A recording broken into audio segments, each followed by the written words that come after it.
people like me. You need people like me so you can point your f***ing fingers and say, that's the bad guy. The undisputed super featherweight champion of the world, Alicia, the Baumgardner. That's the bad guy. That's the bad guy. That's the bad guy. That's the bad guy.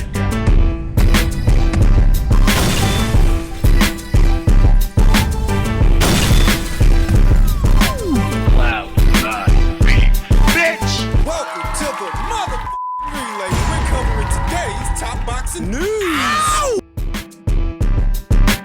Okay, we'll start with this.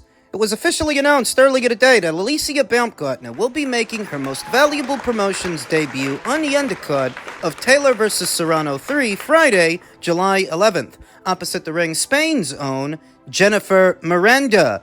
An interesting choice, and rest assured, it was a choice, a voluntary one, because Jennifer Miranda is not a super featherweight, nor is she the mandatory challenger to any of Alicia's alphabet titles. Remember, Alicia still is this division's undisputed champion. Sporting a professional record of 15 wins with 1 loss, no draws, 7 knockouts, having never been knocked out in 16 professional bouts in what will be her very first fight of this year.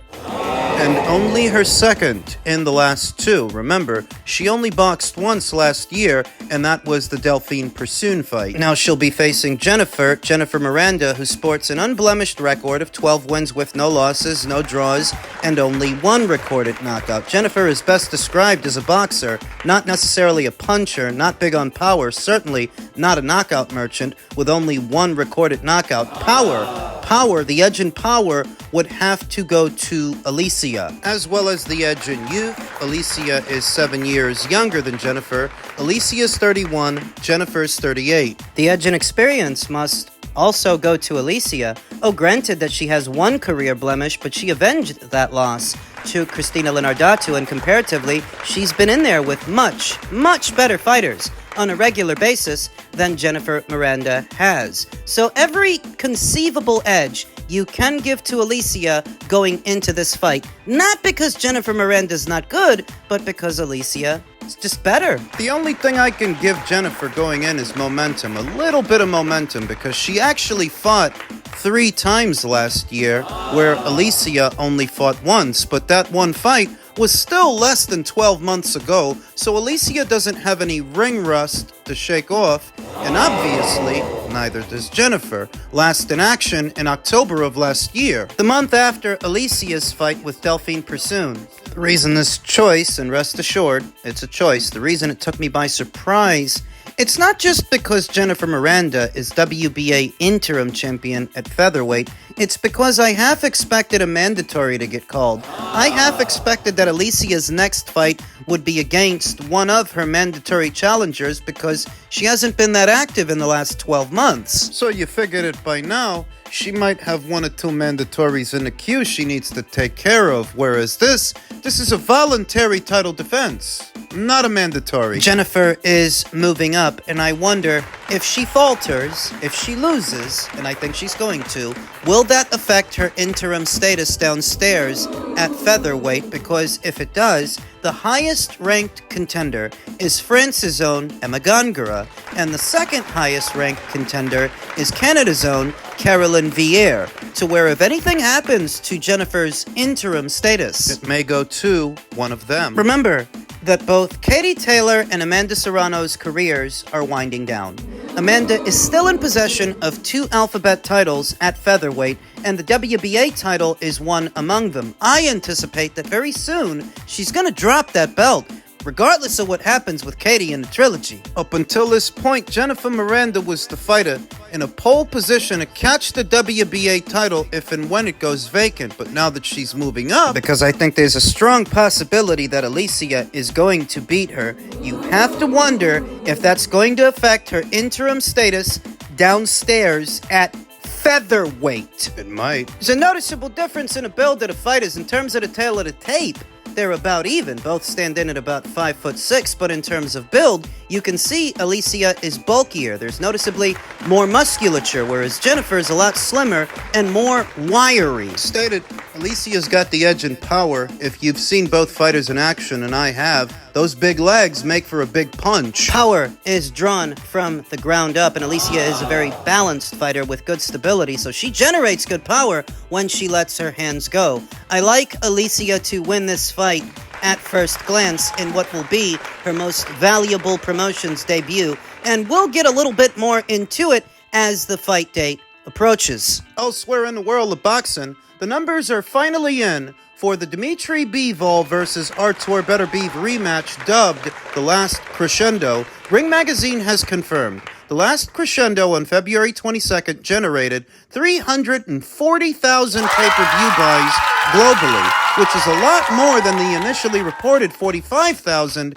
it did in America. I've been telling you, that's a partial number, that's not the whole number, because this was an international show. The entire card was littered with international fighters, not just American ones. This show was not specifically geared towards an American audience, and thus, gauging its reach based solely on what it did in America is tantamount to trying to see the Sistine Chapel through a keyhole. Veteran boxing scribe Jake Donovan reacted by saying, "I don't pocket watch, so I won't comment on these numbers other than to say it's proof that the price point doesn't matter in this sport.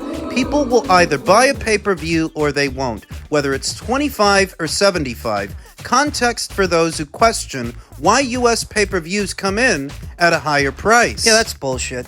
Because there's a direct correlation with the price hike that pay-per-views have seen in the last 10 or 15 years and diminishing returns. Why people aren't buying pay-per-views as much as they used to, the price point might have something to do with that. There are some other contributing factors like piracy and the overall demand for what ends up on pay-per-view, whether or not there is one. There are some other contributing factors, but make no mistake, the price point is one of them. This younger generation of boxing fans won't have any recollection of a time where pay-per-views didn't actually used to cost this much. I want to say that circa 2015, the Maypac pay-per-view, the highest grossing pay-per-view of any pay-per-view in boxing, it was also one of the more expensive ones. When the price went up for that show, it basically stayed up for every show, damn near every show thereafter, where perhaps it shouldn't have. I can understand Maypac costing what it costed to the people at home. The ends have to justify the means, and for Maypac, it certainly did. Irrespective of what it costed, when all the dust settled, that turned out to be the highest grossing pay-per-view in the history of pay-per-views. So it worked.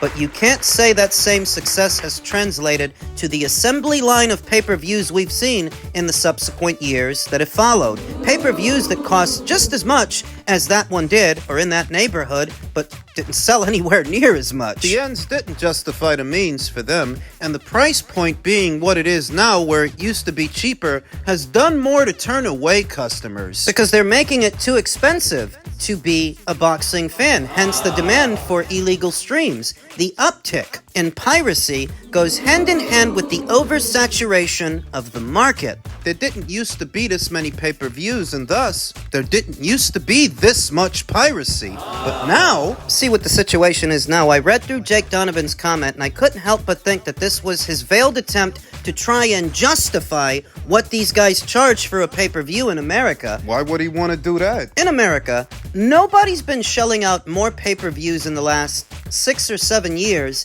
than the PBC. And I've always felt that Jake Donovan is a PBC apologist. He's got a soft spot for the PBC. So that when I see him more or less justifying the price point for a pay-per-view in America, I feel like that's who he had in mind. The PBC. The same PBC that's been kicked off of NBC, kicked off of Fox, and kicked off of Showtime, to where you're trying to tell a story like they know what they're doing. You don't think you're reading a little bit too much into this? Look at the argument that he's making, that the price point of a pay-per-view doesn't matter. This is how he reacted to the robust numbers that Beterbiev versus Bivol II did on an international stage. Beterbiev versus Bivol II only costed $25. So that if you bring up a $75 to an $80 price point, It's not that show you're talking about. It's one of those PBC shows like Benavidez versus Morel. What did that do at the box office? What did Javante Davis versus Frank Martin do at the box office? The Lamont Roach fight. 260,000 pay-per-view buys versus the 340,000 this fight did at a lower price point. What does that tell me? That tells me that lowering the price point results in more people buying the show because more people can afford it. That's a difference of about 80,000 buys, which is worth some consideration. Veteran boxing scribe Michael Montero reacted to the news by saying, "I know this show was on pay-per-view in the US and the UK, but not sure how many other markets. But in no way does this number express the actual global viewership, which was in the millions. Either way, it was an outstanding card, and I really hope to see more like them in the future." A valid point. That while this was a box office fight transatlantically, on both sides of the Atlantic Ocean, DAZN caters to more than just the United States and the United Kingdom. They cater to over 100 markets around the world, and it's conceivable that in some of those markets, this wasn't a box office fight. This wasn't a pay-per-view. And thus, more people saw this card than just the 340,000 that purchased it as a pay-per-view in their region of the world. Wasn't a pay-per-view everywhere else. It was an excellent show that many have tried to undermine in the subsequent days and weeks that have followed by suggesting it was a failure because only 45,000 American homes bought it. Up until these recent numbers came out, there were rumors swirling that in America, all it did was 45,000. But that's just America. This show was not geared specifically towards Americans. Look at the card. Look at who's on the goddamn card. In the main event, you have two Russian nationals. On the undercard, you've got a guy from New Zealand fighting a guy from the Democratic Republic of the Congo, a German taking on a Chinaman, A guy from the Dominican Republic taking on a Brit, two Brits taking on each other, and one more taking on an American. One American. There was only one American on this entire card. So what the hell makes you think it was geared towards an American audience? it wasn't. And look at the time of day it came on, you bozos. So that when you see people trying to diminish the card on the premise that only 45,000 American homes purchased the pay-per-view, this was an international pay-per-view, an international show geared towards an international audience, and on that stage, it did just fine. Seems to be a high abundance of Americans in this boxing scene that have main character syndrome. That unless something is big in America, it can't be big anywhere else. Need I remind you, Inoue generates more money in Japan than 95% of American fighters. Maybe more, because the top-selling fighter in America isn't even American. That fighters like Tyson Fury and Alexander Usyk, Anthony Joshua made a lot more money in the British boxing scene than these Americans are making in the American one. The point. You don't need to be big in America to be big in the world. You don't need to be big in America because this is not your father's era of boxing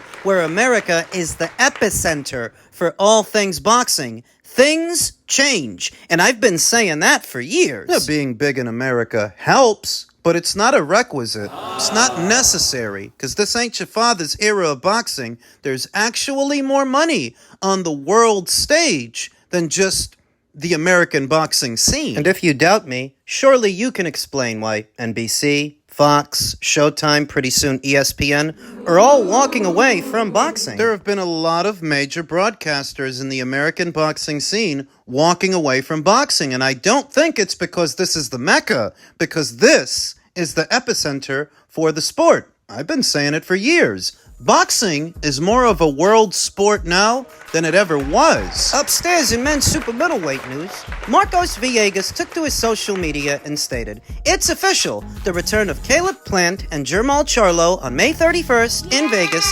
Glad to see more boxing here in the United States. We need more." A guy who goes by the name Jungle Cure stated, "These dudes are trying to marinate a fight that's already spoiled milk, LOL," to which Marcos Villegas responded, "There's still interest in it, 100%. That depends on how it's packaged. That depends on how the fight between them is distributed. Because if what you're talking about is a pay-per-view, If what you're talking about is this being a segue to a pay-per-view with Caleb and Jamal, then no, there's not going to be much interest in it. Marcos, what do you think that's going to sell? If you charge people $80 for this fight, do you think it's going to bring in the $260,000 that Gervonta just brought in? I'm not even saying that's a good number, by the way, but Gervonta Davis is more popular than either Caleb Plant or Jamal Charlo. So if you do a fight between them, do you think it's going to bring in $260,000? Because I don't. Caleb is about to fight Resendiz, and Jamal Charlo is about to fight Cornflake Lamana